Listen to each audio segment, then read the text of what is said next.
Howdy, how you doing, guys? I'm gonna talk about fallen angels and the Antichrist. Um, the same thing, I think. Pretty sure. Anyway, I've looked at a lot of different options for it. Um, sorry. Uh, I also looked at like Donald Trump is a good candidate. Elon Musk is a good candidate. Um, the what's his name? David Rothschild. He's the younger of the Rothschilds. He's a good candidate. Um, there's lots of them. Hillary Clinton was for a little while. And still could be. She's got some years left. So I don't think so though, because I don't think the Antichrist is going to be released until after 2030. Somewhere is between 2030 and 2040. Somewhere in that window. Maybe a little before, but it won't be, I don't think. See, we need total catastrophe worldwide, worse than it is right now, which is hard to imagine, right? But see, what's going to happen right now, to my opinion, anyway, um, elections are maybe going to be fair this year, and we'll get Republicans in and stuff. Some things will get moved around. Some things will be, pulled back a little bit in order to loosen the reins on us financially. But there, nothing will be turned back to loosen the reins on us as far as freedom. We may make strides in internet freedom with Rumble and different platforms, but really, I think that I don't think there's a lot of opportunity to, for freedoms. It'll be like after 9/11.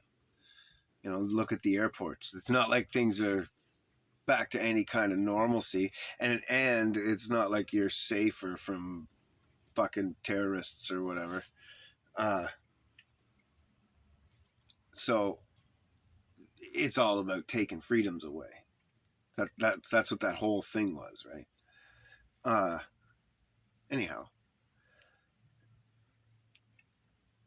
we won't be getting any freedoms back. We'll be moving forward to get from now till 2030 or close to 2030, up to that election before it, and then they'll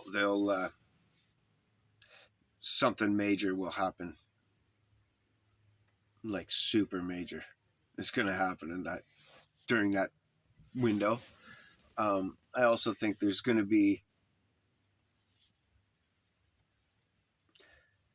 and there is, sorry, I don't think that there's going to be. Right now, there's a tremendous amount of people passing away. I posted something about that. Hot damn. Anyhow, you should look at how to detox from heavy metals and different ingredients from the thing. That shall not be named. That's funny. We're such suckers. Anyhow, when I think, personally, it's going to be a fallen angel or the child of a fallen angel. See, right now, there, and for all of time, I'm sure, they've been messing with technologies, not all of time, but all of time since the flood, messing with technologies in order to try to make new Nephilim, right? God took that away from them. And I think when he took that away from them, what he took was their ability to physically interact with man. Before the flood, I think the world and everything was different. Obviously, like animals could talk and shit. Like everything was way different. It was all good. It's the way God describes it when he said he was done with creation. It was all good. So everything was a vegetarian. All the, there wasn't death. That's where these evolution theory that you weave with the Bible, these Christians that do that shit, well, you're saying that death created life. Death was the creator. That's what you're saying. That evolution needs death in order to progress. And the whole theory needs death. Like the buildup of the layers of the earth, everything underneath us is all death. Everything that was built to us was death. All the dinosaurs had to die. All this had to die. Everything had to die in order to lead to us. As opposed to God made everything and it was good. And then it downgraded to what we are today. See, we look at it backwards, like everything that we look at, we look at it all backwards. It brings me to of course, I can't help but say it, the flat Earth, right? Like you think you're on a ball, and people actually say, still, oh, you float off the edge.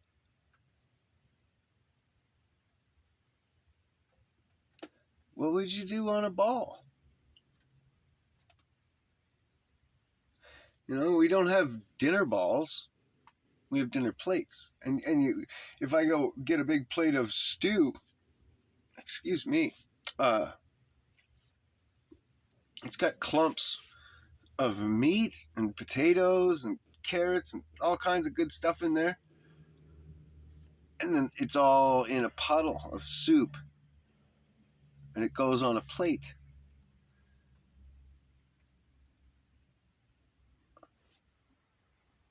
You don't put it on a basketball. You don't go get one of those workout balls, put your supper on top of it. Who's got the fucked up, stupid theory here? Right? You think gravity's possible, which is fucked up, but you don't think God would be smart enough to put an edge to hold the fucking water in? And I've explained this a bunch of times, but like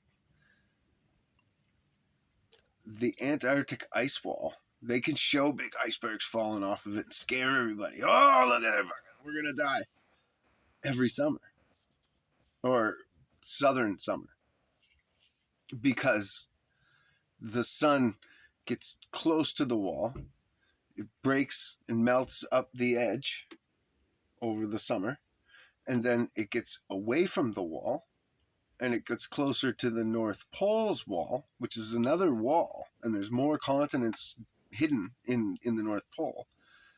And so that the sun gets closer to the north, and it melts the north, and we as far as that goes, like the North Pole, where there's more land, there's another sun or something. Whatever the northern lights are, that's where they get their light and heat from. Our sun doesn't get to them. They may get light effects, the golden lights, the southern gold lights or whatever they call it, but they don't get. They have a more of a green light, obviously, but different anyway. And the green could be just chemical. They could have their sun could be just like ours. They could see green from our sun just as easily, through the cold and the heat and the chemical.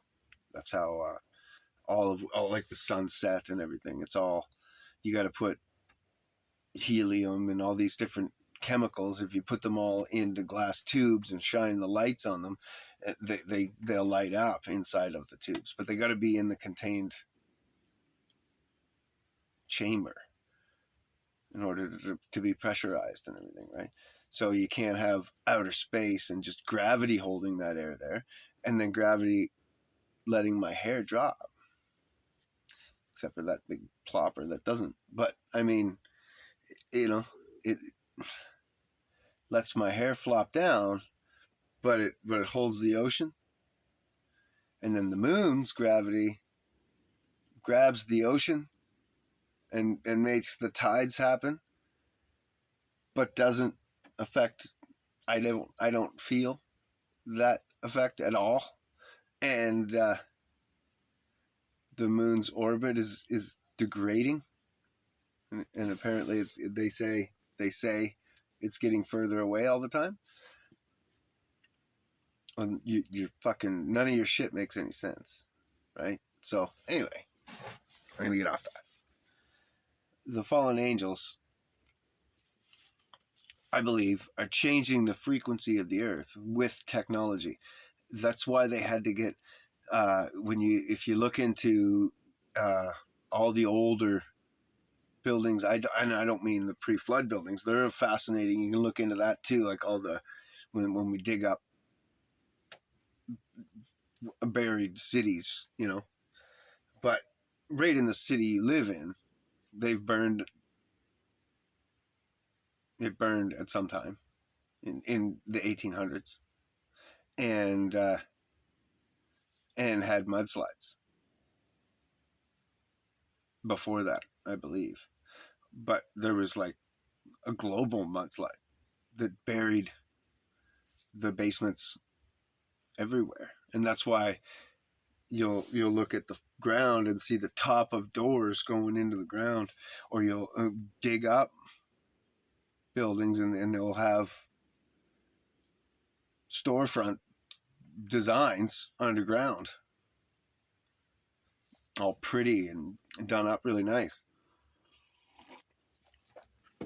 But then other buildings don't. So anyway, all those buildings had free energy things and different energy things that were friendly, environmentally and humanly. Everything about them was friendly. But then the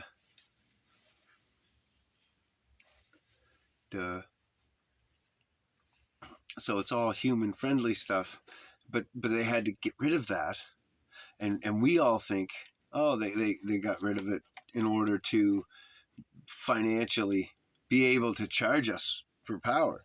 Well, they could make the free power that was good for the environment and tell us that we had to be charged for it just as easily as they tell us that we have to be charged for the nuclear energy or anything else. That,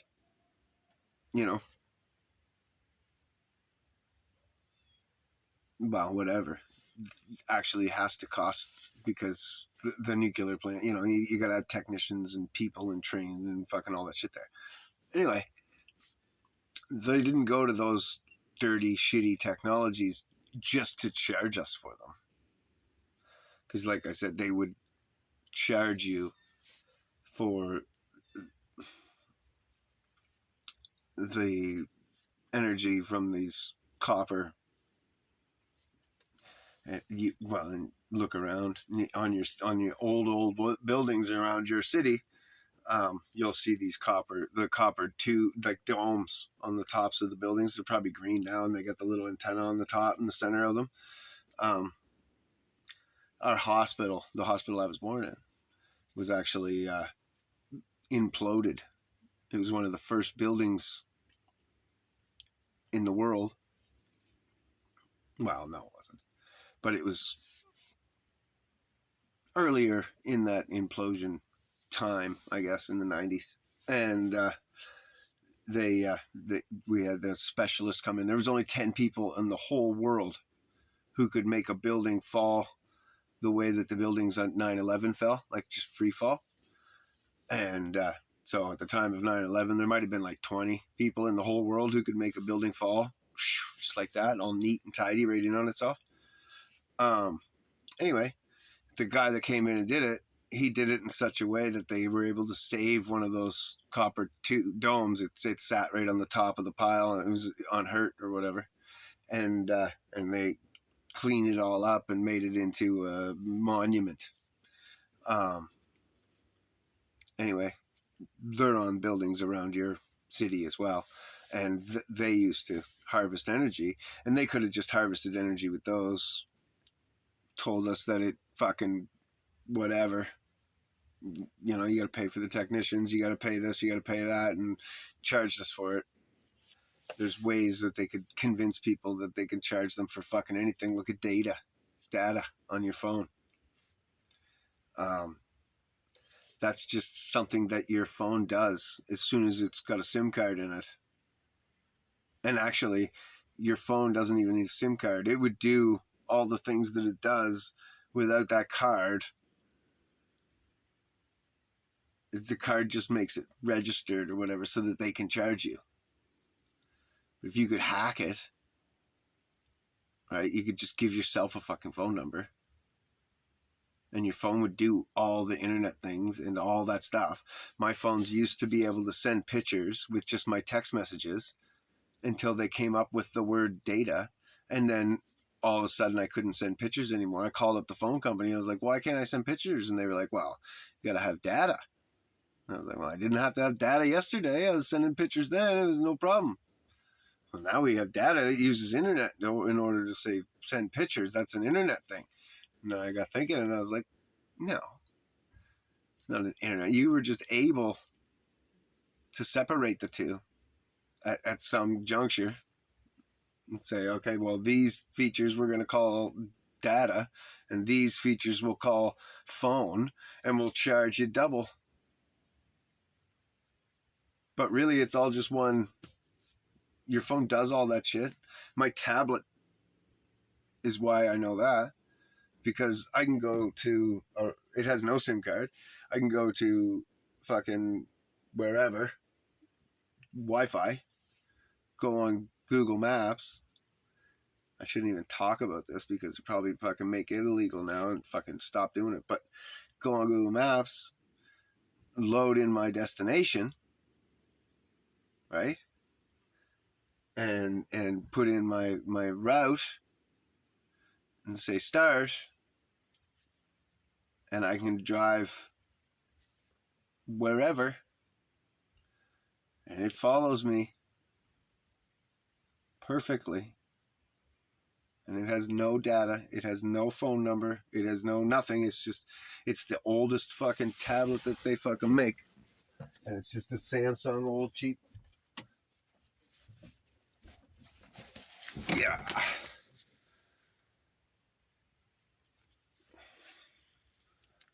Whatever that is. It's just the cheapest old shit tablet that you can have. I don't even really do anything with it. Oh. But, yeah. It keeps the internet. So, obviously, keeps my destination. If I go off my destination, it tracks me, tells me that I went off my destination, and brings me back to it, and then continues me on my fucking way. So obviously, it's connected to the fucking internet for free without a SIM card.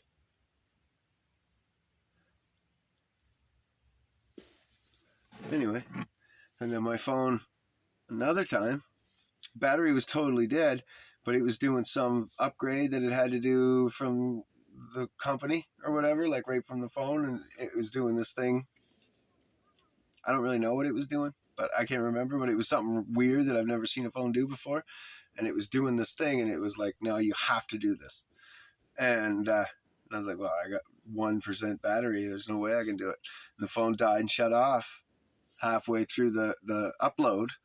And the upload kept going. I couldn't do anything else with the phone. Couldn't turn it back on or anything. It was dead. But that upload completed. Well, and I was way out of town, driving on the road, right? And I was like, shit, now I got no phone. And had to get the rest of the way to my destination, plug the phone in. I had no charger. And nothing. Or everything. It just kept going and going and going and going and going. And I was like waiting. By the time I got home, I didn't even want to plug it in. I waited longer just to see how long the stupid thing could go without a battery.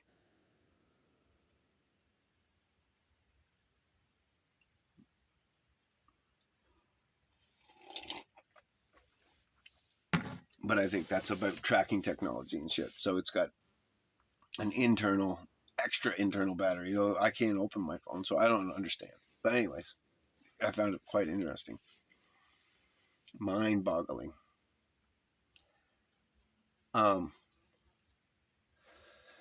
Yeah, so now the 144,000. Everybody thinks that everybody's going to get raptured.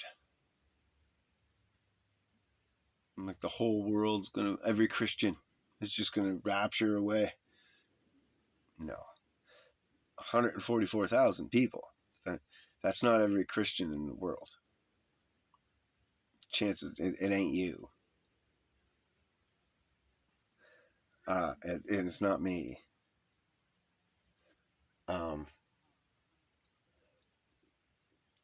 It says they're going to be pure and all that stuff, so it's hard to, virgins and untouched. But it also, I'm pretty sure he's talking to the Church of Philadelphia when he talks about that, which means he's talking to the Hebrews. So they're all going to be of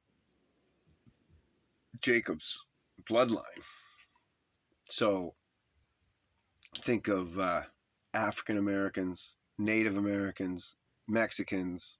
These are the people who are going to get raptured. And it's only going to be a small portion of those people. Just enough for him to come down and humiliate Satan's army with a tiny army of his virgins. Pure. So they'll probably be fucking kids.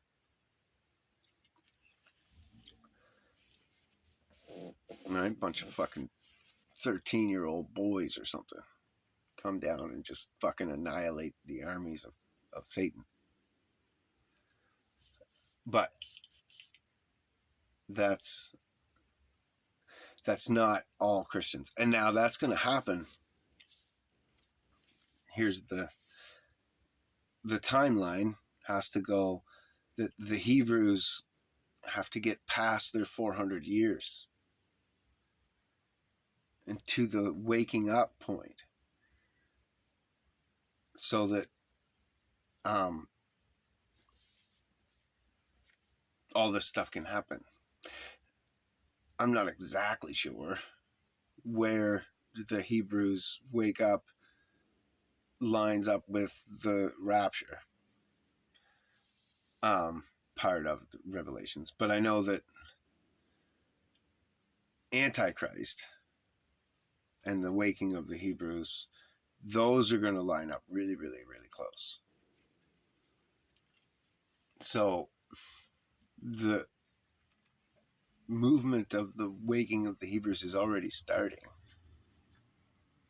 It's small, and it's small portion, but it's fire. It's burning, and it's spreading. I hope it burns bright for a long time. So with those Hebrews spreading out,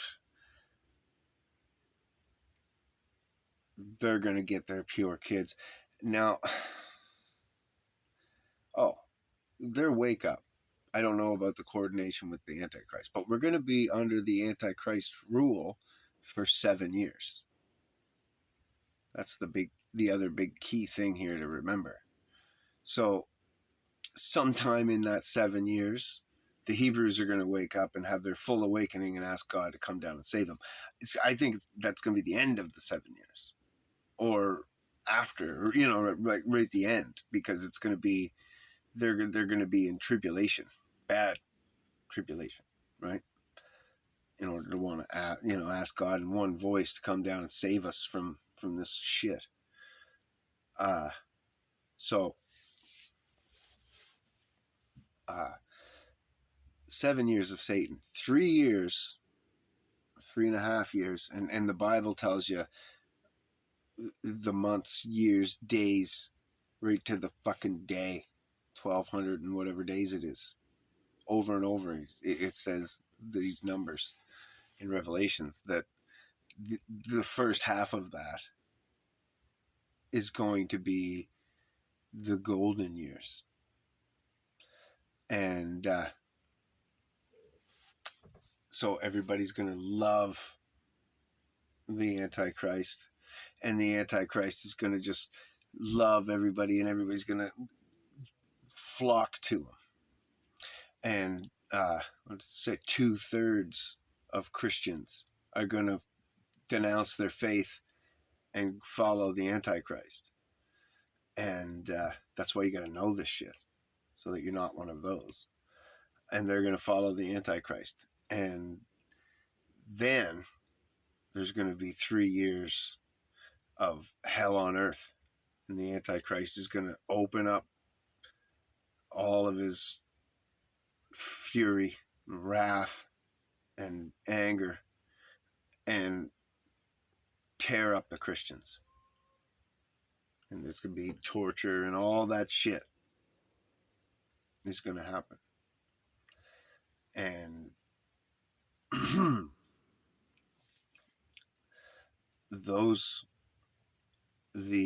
rapture is going to mark during that 3-year mark, the 144,000 is going to be taken away, because they're not going to fall for the Antichrist.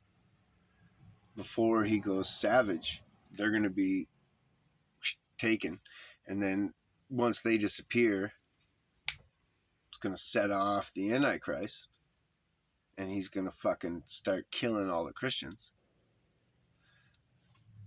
and that's going to set off the 3 years of tribulation before we ever get saved. And then after that, you got 1,000 years on earth under the rule of Jacob. See, right now, we're slave to Esau and the devil.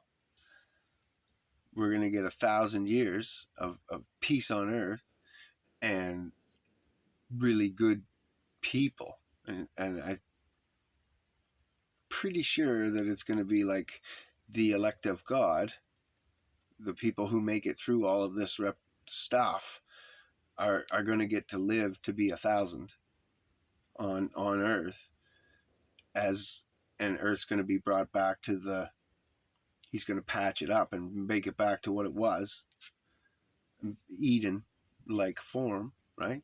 And all the animals will be vegetarians again, and they'll speak and all that stuff.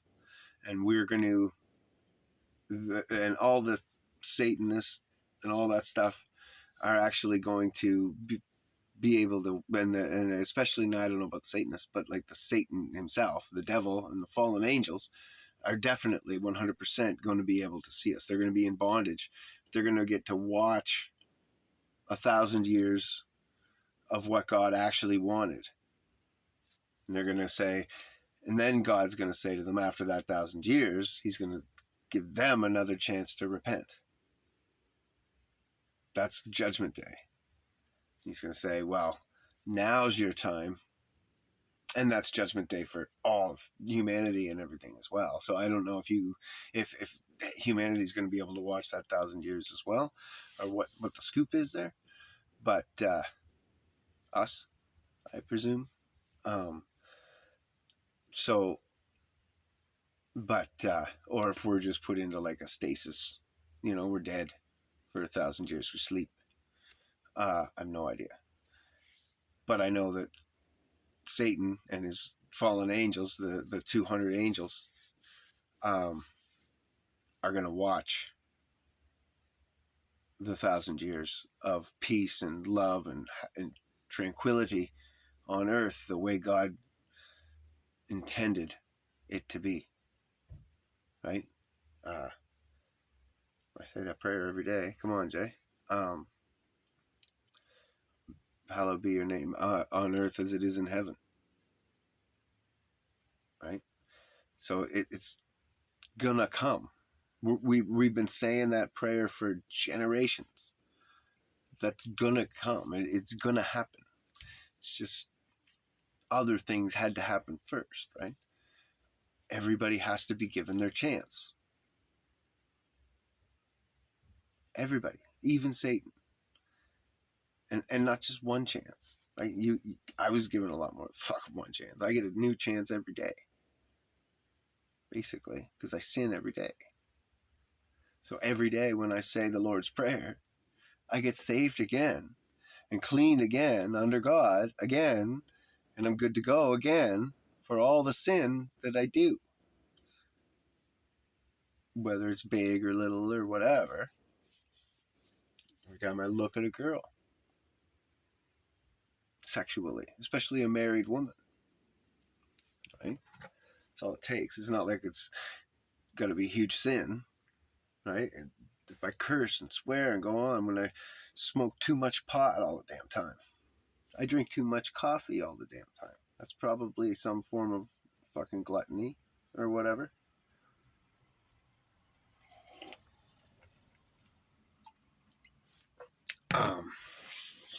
So, anyhow,